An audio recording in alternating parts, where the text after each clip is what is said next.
Spot ലൈവിന് പോകുന്നു. ഇടുക്കി നെടുങ്കണ്ടം പച്ചടിയിൽ ഇരട്ട police നടത്തിയ പരിശോധനയിൽ ശരീരഭാഗങ്ങൾ കണ്ടെടുത്തിരുന്നു. ഇതിന് പിന്നാലെ 2 മൃതദേഹങ്ങളും കണ്ടെത്തി. ഇവിടെ നിൽക്കുന്നതെന്ന് ചോദിച്ചപ്പോൾ പറഞ്ഞു അമ്മ ആശുപത്രിയിലാണ്, അപ്പോൾ അവരെ കൊണ്ടുവരാനായിട്ട് പോകുക എന്നൊക്കെയാണ്. ഞങ്ങൾ പരസ്പര വിരുദ്ധമായ രീതിയിലാണ് ഞങ്ങൾ സംസാരിച്ചുകൊണ്ടിരുന്നത്. അദ്ദേഹം കഴിഞ്ഞ 2 ആഴ്ച മുമ്പ് ഇയാളുടെ പറമ്പിന് സമീപത്തുള്ള ഒരു പുരയിടത്തിൽ അവിടെ ഒരു വലിയ പാറക്കെട്ടുണ്ട്.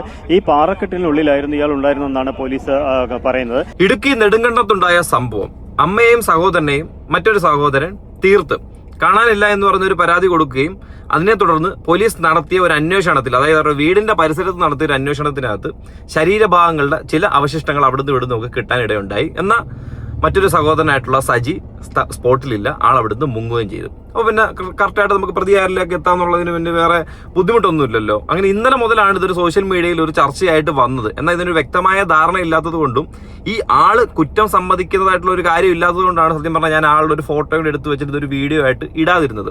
അപ്പോൾ ഇന്നേ ദിവസത്തോടു കൂടി തന്നെ പോലീസ് കംപ്ലീറ്റ്ലി ആളെ പിടിക്കുകയും ആള് ഓൺ ദ സ്പോട്ടിൽ അല്ലെങ്കിൽ ക്യാമറയുടെ മുന്നിൽ വെച്ച് തന്നെ കുറ്റം സമ്മതിക്കുന്നതായിട്ടുണ്ട്. ഞാൻ വീഡിയോ ക്ലിപ്പും കാര്യങ്ങളെല്ലാം ഇതിനകത്ത് വെക്കാം. എന്നാൽ ഈ 70 വയസ്സുള്ള അമ്മ ഉണ്ടായ സാഹചര്യം എന്താണെന്നും എന്താണ് അവിടെ നടന്നെന്നുള്ള കാര്യങ്ങളും വ്യക്തമായി ഞാനത് കാണിച്ചാൽ നിങ്ങളത് കണ്ടു നോക്കണം. ആദ്യം ഇവരുടെ വാർഡ് മെമ്പറിന്റെ പ്രതികരണം എന്താണെന്ന് നമുക്ക് നോക്കാം. ചേട്ടൻ വാർഡ് മെമ്പർ അല്ലേ? എപ്പോഴാണ് നിങ്ങൾ ഈ സംഭവം അറിയുന്നത്? ഇത് ഇന്നലെ സ്പെഷ്യൽ ബ്രാഞ്ചിൽ നിന്നൊരു ഉദ്യോഗസ്ഥൻ ഇങ്ങനെ എന്നെ വിളിച്ചിട്ട് ചോദിച്ചു, ഇങ്ങനെ ഒരു സംഭവം ഉണ്ടായിട്ട് ഞങ്ങൾക്ക് ഇങ്ങനെ ഒരു അറിയിപ്പ് കിട്ടിയിട്ടുണ്ട്, താങ്കൾക്ക് ഇതിനെക്കുറിച്ച് വല്ല അറിയാമെന്ന് ചോദിച്ചു. അന്നേരം ഞാനിവിടെ ഈ തോട്ടുകാരുടെ ഭാഗത്ത് വരികയും ഇവിടെ കയറി വരികയൊക്കെ നോക്കിയിട്ടൊന്നും അവിടെ ആരും കാണുന്നില്ല.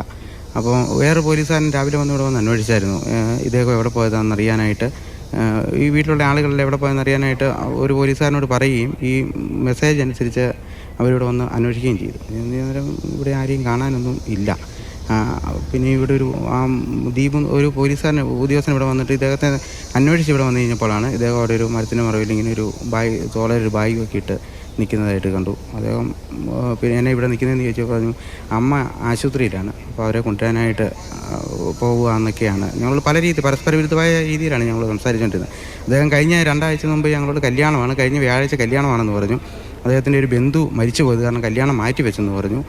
അത് കഴിഞ്ഞിട്ട് ഈ വ്യാഴാഴ്ച കല്യാണമാണ്, 500 പേരെ വിളിച്ചിട്ടുണ്ട്, നെടുങ്കണ്ടം ഓർത്തഡോക്സ് പള്ളിയിൽ വെച്ചാണ് വിവാഹം എന്നൊക്കെ പറഞ്ഞു. അപ്പോൾ ഞങ്ങൾ ഈ പള്ളിയുടെ കമ്മിറ്റിക്കാരും ഒക്കെ ആയിട്ട് ആലോചിച്ച് കഴിഞ്ഞപ്പോഴത്തേക്കും ഞങ്ങൾ ചോദിച്ചു കഴിഞ്ഞപ്പോൾ അവർ പറഞ്ഞു അങ്ങനെ ഒരു സംഭവം ഇവിടെയില്ല, ഒരു കല്യാണത്തിൻ്റെ കാര്യമൊന്നും ആരോടും പറഞ്ഞിട്ടില്ല. സംഭവം ഉണ്ടായിരിക്കുന്നത് ഒരു വ്യക്തമായ ധാരണയൊന്നുമില്ലാതെ മേ ബി ഇത് കേൾക്കുമ്പോൾ തന്നെ അറിയാം ഒരു കയ്യബദ്ധം, എന്തെങ്കിലും ഒരു ഫ്രസ്ട്രേഷന്റെ പുറത്തോ എന്തോ ഒരു സംഭവം നടന്നൊരു കാര്യമാണ്, അല്ലെങ്കിൽ വ്യക്തമായ പ്ലാനിങ്ങോട് കൂടിയല്ലേ ഇങ്ങനെയുള്ള കാര്യങ്ങൾ ചെയ്യൂ. വരാനുള്ള ചോദ്യങ്ങൾ എന്തൊക്കെയാണെന്ന് നേരത്തെ കാൽക്കുലേറ്റ് ചെയ്ത് വയ്ക്കും, അതിനുള്ള ആൻസർ പൂർണ്ണമായിട്ട് പ്രിപ്പയർ ചെയ്ത് വെച്ചിട്ടായിരിക്കും ഈ പരിപാടിയൊക്കെ നടന്നത്. എന്തായാലും അങ്ങനെയുള്ള കാര്യങ്ങളൊന്നും ഇതിനകത്ത് കാണാൻ സാധിക്കുന്നില്ല. അപ്പൊ ഈ കയ്യബദ്ധം എന്തിനുണ്ടായി, ഇതിന്റെ മോട്ടീവ് എന്തായിരുന്നു തുടങ്ങിയ കാര്യങ്ങളാണ് ഇനിയും പുറത്ത് വരാനുള്ളത്. എന്തായാലും ആളെ പിടികൂടിയിട്ടുണ്ട്. ആ വീഡിയോ ക്ലിപ്പ് ഞാൻ കാണിക്കാം, എന്നിട്ട് ബാക്കിയുള്ളത് കേൾക്കാം എന്നാണ് പറഞ്ഞത്. അതിൻ്റെ പ്രകാരം വീണ്ടും അന്വേഷണമായിട്ട് പോലീസ് രാവിലെ വരികയും നാട്ടുകാരെ എല്ലാം കൂട്ടി ഇവിടെ വന്നിട്ട് ഇവിടെ ഇങ്ങനെ ഒരു അന്വേഷണം നടത്തി മാന്തി നോക്കി കഴിഞ്ഞപ്പോഴാണ് ഒരു മൃതദേഹത്തിൻ്റെ കാലും അതിൻ്റെ അവശിഷ്ട ഭാഗങ്ങളും എല്ലാം കൂടെ കണ്ടെടുക്കുന്നത്. അത് കഴിഞ്ഞിട്ട് ബാക്കി ഇപ്പോൾ 2 പേരെയും കിട്ടിയിട്ടുണ്ട്. ഈ പ്രദേശത്തുള്ള ആളുകൾ പറയുന്നത് ഇവർ തമ്മിൽ പ്രശ്നങ്ങൾ ഉണ്ടായിരുന്നു എന്നുള്ളതാണ്. ഇവർ തമ്മിൽ സ്ഥിരം വഴക്കുണ്ടാവാറുണ്ട്. ഇവർ ഇടയ്ക്ക് ഇങ്ങനെ ചെറിയ അങ്ങോട്ടും ഇങ്ങോട്ടും അഭിപ്രായ വ്യത്യാസങ്ങൾ വഴക്കൊക്കെ ഉണ്ടാകാറുണ്ട് പരസ്പരം. ഇപ്പോൾ ഈ സജി എന്ന് പറഞ്ഞാൽ കല്യാണം കഴിക്കുകയാണെങ്കിൽ ഞാൻ ഇവിടുന്ന് വിളിച്ചു പോകുന്നൊക്കെ ഈ മൂത്തയാൾ ഇടയ്ക്ക് ഒന്ന് പറഞ്ഞിരുന്നു. ഇളയാളെ സജി എന്ന് പറഞ്ഞത് മൂത്തയാൾ ആണ് ഇവ മരണപ്പെട്ടത്. അപ്പോൾ അദ്ദേഹം ഇളയാളുടെ കല്യാണം നടക്കുവാണെങ്കിൽ ഞാൻ ഇവിടുന്ന് അമ്മയും കൊണ്ട് എങ്ങോട്ടെങ്കിലും പോകുമെന്നൊക്കെ ഇടയ്ക്ക് ഇങ്ങനെ പറഞ്ഞിരുന്നു. അപ്പോൾ അങ്ങനെ പറഞ്ഞതുകൊണ്ട് അപ്പോൾ ഞാനുമായിട്ട് ഈ മൂത്തയൊക്കെ അത്യാവശ്യം സൗഹൃദമുണ്ട്, ഞങ്ങൾ ഒരുമിച്ചൊക്കെ നടന്നിട്ടുള്ള ആൾക്കാണ്. അപ്പോൾ അങ്ങനെ ഇടയ്ക്ക് എന്നോട് പറഞ്ഞു ഞാൻ അവൻ കിട്ടുവാണെങ്കിൽ ഞാൻ എങ്ങോട്ടും അമ്മയെ വിളിച്ചുകൊണ്ട് ഞാൻ പോകും, അങ്ങനെ അവിടെ നിൽക്കുക ശരിയല്ലെന്നൊക്കെ എന്നോട് ഇടയ്ക്ക് പറയുമായിരുന്നു. അപ്പോൾ ഒരു പക്ഷേ അവർ ഇത്തരത്തിലുള്ള ഒരു സംഭവത്തിൽ, അതായത് ഈ മരണപ്പെട്ടുപോയ ചെറുക്കനും അവരുടെ അമ്മയും അവരുടെ കാര്യം പറയുന്നത് ഈ ഇളയ ചെറുക്കൻ, അതായത് ഈ കൊലപാതകം നടത്തിയ ആള് കല്യാണം കഴിക്കുകയാണെന്നുണ്ടെങ്കിൽ അവിടെ നിന്ന് വീട് വിട്ട് ഇറങ്ങി പോകുന്നുള്ളൊരു കാര്യം എത്തും നമ്മൾ വിചാരിച്ചില്ല. കാരണം വെച്ച് കഴിഞ്ഞാൽ പൊതുവേ ഈ സജി എന്ന് പറഞ്ഞ പ്രതിയായിട്ടുള്ള ആൾ വളരെ സൈലൻ്റാണ്. പൊതുവെ രംഗത്തൊക്കെ വന്നു കഴിഞ്ഞാൽ എല്ലാ കാര്യങ്ങളും ഇടപെടുകയും ഒരു ഒച്ചയോ വഴക്കോ വയ്യാവിലോ ആരുമായിട്ടൊരു ബഹളോ അങ്ങനെ ഉള്ള ആളൊന്നുമല്ല, വളരെ മര്യാദക്കാരനായിട്ടാണ്. അപ്പോൾ ഇങ്ങനെ ഒരിക്കലും നമുക്ക് ഈ സജിയിൽ എന്ന് പറഞ്ഞ ആൾ നമ്മൾ പ്രതീക്ഷിക്കുന്നില്ല. ഈ ഇയാൾക്ക് പരിക്കേറ്റ് എന്ന് പറയുന്നത് ഏത് സമയത്ത്? 10-ഓ 11-ഓ ആണെന്നു. അത് ഈ നമ്മുടെ ഇലക്ഷൻ്റെ സമയം കഴിഞ്ഞിട്ടാണ്. അപ്പോൾ എന്നോട് പറഞ്ഞു ഈ ചെറിയ പരിക്കൊക്കെ പറ്റി ബാത്റൂമിൽ വീണാന്ന് പറഞ്ഞു. അപ്പോൾ 18 സ്റ്റിച്ച് ഉണ്ടെന്ന് പറഞ്ഞപ്പോൾ ഞങ്ങൾ പറഞ്ഞു 18 സ്റ്റിച്ച് കാണിക്കാൻ പറഞ്ഞപ്പം തമാശയ്ക്ക് ഞങ്ങൾ പറഞ്ഞു കാണട്ടെന്ന് പറഞ്ഞപ്പം അത് കാണിച്ചില്ല പുള്ളി, അത് പരിക്കുണ്ടെന്ന് മാത്രം പറഞ്ഞതേ ഉള്ളൂ. അപ്പോൾ അതൊക്കെ ഞങ്ങൾക്ക് ഇപ്പോൾ ഇതിലാണ് കൂട്ടി വായിക്കാൻ നമുക്കൊരു സംശയം. അത് അന്ന് ഇവർ തമ്മിൽ അങ്ങോട്ടും ഇങ്ങോട്ടും എന്തെങ്കിലും കയ്യേറ്റം നടന്നതിൻ്റെ ആണോ എന്നൊരു സംശയം നമുക്കുണ്ട്. അത് ഒരാളത് മിസ്സിങ് ആയതുകൊണ്ട് നമുക്ക് ഒരു സംശയം ഞങ്ങൾ ഇന്നലെ നാട്ടുകാരെല്ലാം കൂടിയപ്പോൾ ഞങ്ങൾ തീരുമാനിച്ചു രാവിലെ പറമ്പിൽ കയറി ഒന്ന് പരിശോധിക്കാമെന്ന് ഞങ്ങളെല്ലാം കൂടി തീരുമാനിക്കുക. അതിൻ്റെ അടിസ്ഥാനത്തിൽ ഞങ്ങൾ രാവിലെ വന്നത്. രാവിലെ വന്ന് നമ്മൾ പരിശോധിച്ച് കഴിഞ്ഞപ്പോഴത്തേന് ഒരു കുഴി കൊണ്ടപ്പോൾ പോലീസ് വന്നു. ആ സമയത്ത് തന്നെ പോലീസും വരിക. ഞങ്ങൾ തൂമ്പാടത്ത് മാന്തിയപ്പോൾ തന്നെ ഈ ബോഡിയുടെ അവശിഷ്ടമാണ് കാണുന്നത്. അപ്പോൾ ഞങ്ങൾ ഇന്നലെ തന്നെ നാട്ടുകാർ തീരുമാനിച്ചായിരുന്നു പറമ്പിലെല്ലാം ഒന്ന് പരിശോധിക്കാം. ഇത് നേരത്തെ ഒരു മാൻ മിസ്സിങ് ഇവിടെ ഉള്ളതാണ്. അപ്പോൾ അതും ഇതുപോലെ തന്നെ അത് ഞാനിപ്പം ഞങ്ങൾക്ക് പരാതിയുണ്ട്. അതിനകത്ത് പരാതി ഉണ്ടെന്ന് പറഞ്ഞാൽ അതും ഒരു പക്ഷേങ്കിൽ ഈ പറമ്പിൽ എവിടെ ഭാഗത്ത് അതിൻ്റെ അവശിഷ്ടം ബോഡിയോ കാണാൻ ഇതുവരെ കണ്ടെത്തിയിട്ടില്ല. 10 വർഷത്തോളമായി പോലീസ് ഇതുവരെ അന്വേഷിച്ചിട്ട് കണ്ടെത്താൻ സാധിച്ചിട്ടില്ല. ഏകദേശം 8 വർഷത്തോളമായി. അപ്പോൾ അതും ഞങ്ങൾക്ക് പരാതിയുണ്ട്. ഈ പറമ്പിൽ എവിടെയെങ്കിലും നിങ്ങൾ എന്താ കരുതുന്നത്? ഇന്ന് ഇത്തരം ഈ ഒരു കൊലപാതകങ്ങൾ നടന്നിട്ടുണ്ടാകുമെന്ന് നിങ്ങൾ കരുതുന്നു? അവരെ അവസാനം എപ്പോഴാണ് കണ്ടത്? ഞങ്ങളുടെ ഒരു കണക്കുള്ള ഒരു 15 ദിവസമെങ്കിലും ആയിട്ടുണ്ടാവണം. എന്നുവെച്ചാൽ ഇലക്ഷൻ്റെ അന്ന് വരെ ഈ റജി എന്ന് പറഞ്ഞ ആൾ ഇലക്ഷൻ പുള്ളി ഈ മൈക്ക് സെറ്റിൻ്റെ ആളാണ്. മൈക്ക് സെറ്റ് ഷോർ സൗണ്ട്സിലാണ് ജോലി ചെയ്യുന്നത്. അപ്പോൾ അന്ന് അനൗൺസ്മെൻ്റാണ്. ആ അനൗൺസ്മെൻ്റ് ആയതുകൊണ്ട് പുള്ളി അന്ന് ഉണ്ടായിരുന്നു. അതിനുശേഷമാണ് ഈ ഇലക്ഷൻ്റെ പിറ്റേ ദിവസമാണ് ഈ പുള്ളി പരിക്കുമായിട്ട് വന്ന് ഈ ഇളയാളോടെ വന്നിരുന്നത്. അപ്പോൾ അന്ന് ഒന്നെങ്കിൽ ഇലക്ഷൻ്റെ വൈകിട്ട് അല്ലെങ്കിൽ അതിൻ്റെ പിറ്റേ ദിവസം അത് ആ ദിവസങ്ങളിൽ ഏതൊരു ദിവസങ്ങളാവണം ഇത് സംഭവിച്ചിട്ടുണ്ടെങ്കിലും ഉണ്ടാകും. കാരണം ബോഡിയുടെ അഴുകിയ അവസ്ഥയെ കണ്ടിട്ട് എന്തായാലും ഒരു 10-15 ദിവസം 10-17 ദിവസം ആയിട്ടുണ്ട്. അതാണ് ഞങ്ങൾ അനുമാനിക്കുന്ന ആ ദിവസങ്ങളാണ്. അതിനുശേഷം പുള്ളിയുടെ ഈ സജി എന്ന് പറഞ്ഞ ആളുടെ ധാരാളം പൈസ ഉണ്ടായിരുന്നത് ഈ ജംഗ്ഷനിൽ വരികയും അത്യാവശ്യം മദ്യ കമ്പനികളും അങ്ങനെയുള്ള കമ്പനികളൊക്കെ കൂടുകയും നല്ല രീതിയിൽ പൈസ മുടക്കുകയൊക്കെ ചെയ്യുന്നുണ്ടായിരുന്നു. പൈസ ഉണ്ടായിരുന്നു ധാരാളം കയ്യിൽ എന്തായാലും ആ സമയത്ത്. ഇയാൾക്ക് ഇതിന് മാത്രം പൈസ കൈവശം വരാൻ കൈവെക്കാൻ കൂലിപ്പണിയേ ഉള്ളൂ. അല്ല വേറെ പ്രത്യേകിച്ച് വരുമാനമൊന്നുമില്ല. തൊട്ടടുത്തൊരു പറമ്പിൽ പണിയാൻ പോകുന്ന ആളാണ്, സ്ഥിരം പണി അവിടെ. അപ്പോൾ ഇത് പെട്ടെന്നൊരു പൈസ ഉണ്ടായത്. അപ്പം ഞങ്ങൾ അന്വേഷിച്ചപ്പോൾ അടുത്തൊരാളുടെ 10,000 വായ്പ മേടിച്ചെന്നാണ് ഞങ്ങൾ അറിഞ്ഞത്. അങ്ങനെയാണ് ഞങ്ങൾക്ക് അറിയാൻ സാധിച്ചത്. അപ്പോൾ ഇവൻ പുള്ളിയുടെ കല്യാണമൊക്കെ പറഞ്ഞത് ഒരു ഫേക്കായിരുന്നു. കാരണം പുള്ളിക്കോട് മുങ്ങാനുള്ളതിനാണോ ഇപ്പോഴും ഞങ്ങൾ സംശയിക്കുന്നു. കല്യാണം നടന്നില്ല, അങ്ങനെ മാറി നിൽക്കാമെന്നുള്ള രീതിയിലാണോ ഈ കല്യാണക്കഥ ഉണ്ടാക്കിയതെന്ന് ഞങ്ങൾക്ക് സംശയമുണ്ട്. ഇതിപ്പോൾ ഇയാൾ മേളിലേക്ക് ഓടിപ്പോയെന്നാണ് പറയുന്നത്. ആ മേളുവശം അതെ ആ പ്രദേശം ഈ മേളിലേക്ക് ഓടിപ്പോയി കഴിഞ്ഞാൽ 2 ഓക്കെ. എന്തായാലും ഇന്നേ ദിവസം ഈ പ്രതിയെന്ന് പറയപ്പെടുന്ന അല്ലെങ്കിൽ പ്രതിയായിട്ട് സമ്മതിച്ചിട്ടുള്ള സജിയെ പിടികൂടിയിട്ടുണ്ട്. ഈ ഒരു കേസ് പെട്ടെന്ന് പിടികൂടാനിടയുണ്ടായ സാഹചര്യം എന്താണെന്ന് ചോദിച്ചാൽ നാട്ടുകാർ തന്നെ വ്യക്തമായിട്ടുള്ള അവരുടെ കൃത്യമായിട്ടുള്ള ഇടപെടലുണ്ടായിരുന്നു. പോലീസിന് അത് ചിലപ്പം നല്ലതിനും ഒരു മുതൽക്കൂട്ടായിട്ടുണ്ട്. ആ ഒരു കാര്യം കൊണ്ട് തന്നെ ആ ഒരു സ്ഥലം വിട്ടിട്ട് ഈ പ്രതിക്ക് പുറത്തു പോകാനും പറ്റിയില്ല. പാറയിടുക്കിന്റെ സൈഡിൽ നിന്നൊക്കെ ആളെ പിടിച്ചിരിക്കുന്നത്. ഇനി ആ പ്രോപ്പർ ന്യൂസ് എന്താണെന്നുള്ളത് ഞാൻ അതൊന്ന് കാണിച്ചു തരാം. ഓക്കെ, സ്പോട്ട് ലൈവിന് പോകുന്നു. ഇടുക്കി നെടുങ്കണ്ടം പച്ചടിയിൽ പോലീസ് നടത്തിയ പരിശോധനയിൽ ശരീരഭാഗങ്ങൾ കണ്ടെടുത്തിരുന്നു. ഇതിന് പിന്നാലെ 2 മൃതദേഹങ്ങളും കണ്ടെത്തി. പൊന്നുട്ടയിൽ മേരിയുടെ വീട്ടുവളപ്പിലാണ് മൃതദേഹങ്ങൾ കണ്ടെത്തിയത്. മേരിയെയും മകൻ റജിയെയും കുറച്ച് ദിവസമായി കാണാനില്ലായിരുന്നു. മേരിയുടെ മകൾ സിനിയുടെ പരാതിയെ തുടർന്ന് നെടുങ്കണ്ടം പോലീസ് വീട്ടുവളപ്പിൽ നടത്തിയ അന്വേഷണത്തിലാണ് മൃതദേഹങ്ങൾ കണ്ടെത്തിയത്. ഇത് മേരിയുടെയും മകൻ റജിയുടെയും മൃതദേഹമെന്നാണ് സംശയം. ഇളയ മകൻ സജിയെ കാണാനില്ല. ഇടുക്കി SP ഉൾപ്പെടെയുള്ള പോലീസ് സംഘം സംഭവ സ്ഥലത്തെത്തിയാണ് പരിശോധനയ്ക്ക് നേതൃത്വം നൽകുന്നത്. മറിയക്കുട്ടിയും 70 വയസ്സുള്ള മറിയക്കുട്ടിയുടെ ഒരു മകൻ റജിയെയും കാണാനില്ല എന്ന് പറഞ്ഞ് പരാതിയാണ് വന്നത്. അപ്പോൾ വന്നപ്പോൾ തന്നെ പോലീസ് FIR രജിസ്റ്റർ ചെയ്തു, മിസ്സിങ്ങിന് കേസെടുത്തു 57 KP ആക്ട് പ്രകാരം. അതിൻ്റെ ബേസിൽ അന്വേഷണം നടത്തി.